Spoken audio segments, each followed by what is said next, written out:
4 जनाको मलामी एकै दिनमा हामी म जीवनको पहिलो चोटि हेर्नु होला भेट्यो।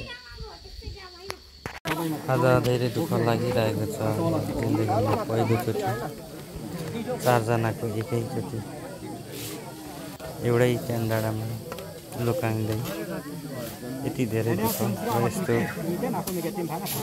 कहिले पनि मेरो जीवनमा आएको थिएन। आज पहिलोचोटि नुमा बहिनी हुनुहुन्छ।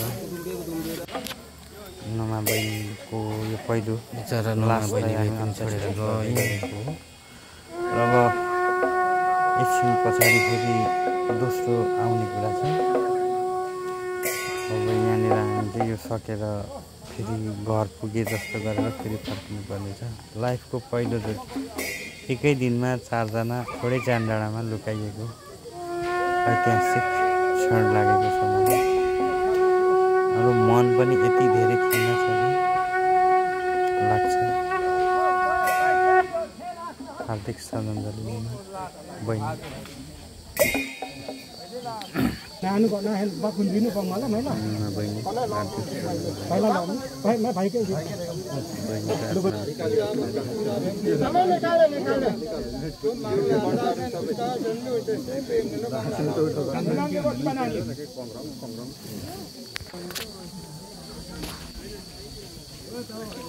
दोस्रो लास बोजू हुनुहुन्छ। म चाहिँ एउटै घरबाट 2टा लास पुगेको बोजू नातिनीको। यो चाहिँ बोजूको आइपुगेको छ।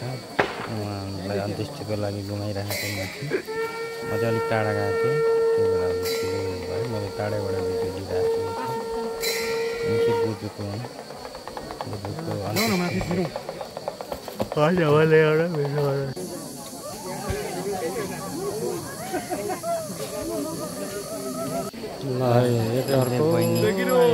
नातिनी।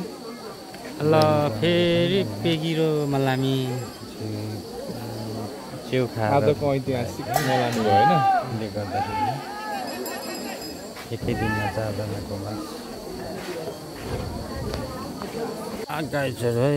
अब चाहिँ हेलो मेरो लुगा ठिक छ। दुःख छ दोस्रो त्यस म हेरेरै आएको र अब त्यही सँगसँगै यहाँनिर अब यो फेरि अब यहाँ साथी असल मित्र साथी धर्कन सम्बन्धीको बुवा हुनुहुन्छ। दोस्रो चौथो आइपुग्यो आजको लास्टको माथि पनि उहाँलाई ल्याइपुऱ्याइसकेको छ। अन्त्येष्टि लागि उहाँलाई यो चाहिँ 4 जनालाई आजको लास्ट आइपुग्यो है। दुःख छ एकै दिनमा मान्छे 5 वडा नम्बर 5 मा एकै दिनमा 4 वटा लास लुकाइएको छ। अझ एउटा चाहिँ लुकाउन बाँकी थियो। त्यो चाहिँ हामी मङ्गलबार मात्रै लुकाउने भने यो 4 जना जम्मा एकै दिनमा 5 जनाको लास हो। एउटा लास चाहिँ अब लुकाउन गएको छैन ल्याएर।